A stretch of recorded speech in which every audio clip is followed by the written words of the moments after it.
Brothers and sisters, have you ever really looked at someone who is hungry?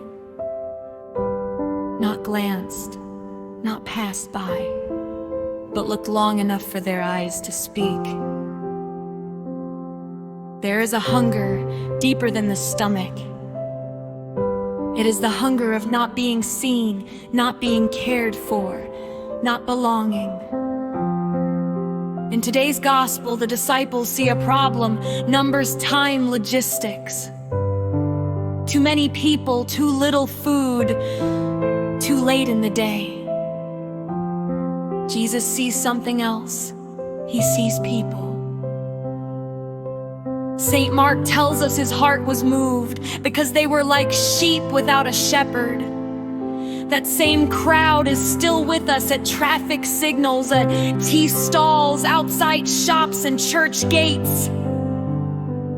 Children knocking on car windows, elderly hands stretched out, young lives carrying burdens too heavy for their age. Sometimes we are unsure, sometimes suspicious, sometimes overwhelmed. But one thing remains true.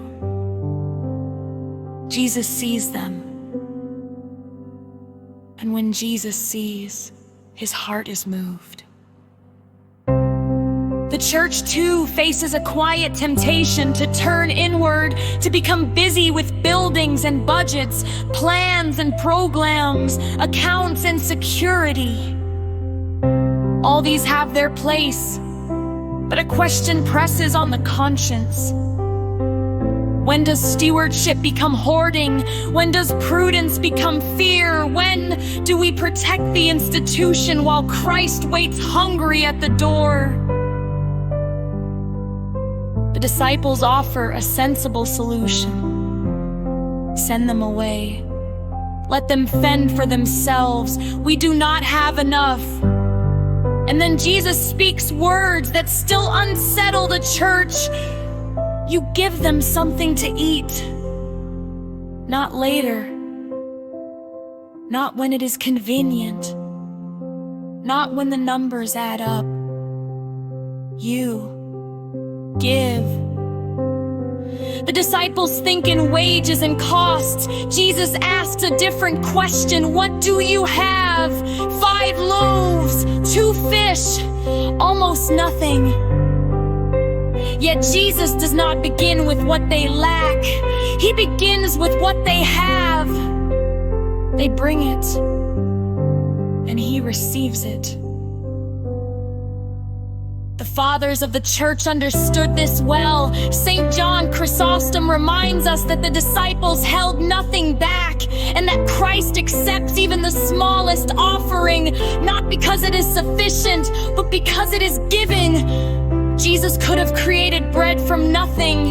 Instead, he chooses to work through inadequate gifts placed into his hands. The church's teaching speaks just as clearly. Love for the poor and selfish attachment to riches cannot live together. What we possess is entrusted to us under the law of charity and the common good. St. Basil the Great puts it bluntly: the bread kept in our cupboard belongs to the hungry, the coat unused belongs to the cold, the money hoarded belongs to the poor. These are strong words, uncomfortable words, gospel words. Pope Francis once gave us an image we cannot forget in Evangelii Gaudium. Better a church bruised and dirty from being on the streets than a church sick from clinging to its own security. Jesus does not wait in comfort. He meets hunger in the wilderness. And then the miracle happens. All eat. All are satisfied, and 12 baskets remain. More at the end than at the beginning. This is the logic of the kingdom.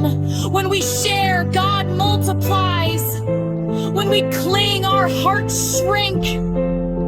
So what does this mean for us? It means we cannot treat the poor we meet as interruptions. We may need prudence. We must support wise and lasting help, but we cannot harden our hearts. We can choose small, faithful acts, setting aside part of our income as our 5 loaves and 2 fish, supporting parish outreach and Catholic social services, carrying simple food or small help, offering dignity, a look, a word, a blessing. All of this leads us to the Eucharist. Here again, Jesus takes, blesses, breaks, and gives. 1 bread for many, 1 cup for all. At the heart of everything he does is 1 quiet proclamation. Dilexite, I have loved you. Spoken to the crowd, spoken to the poor, spoken to each of us. So as we come forward today, let us ask, what are my loaves and fish? Who are the crowds I avoid seeing? Am I willing to place what I have into his hands? The promise of the gospel is this: when we entrust even our little to Jesus, he does more than we could ever plan or imagine.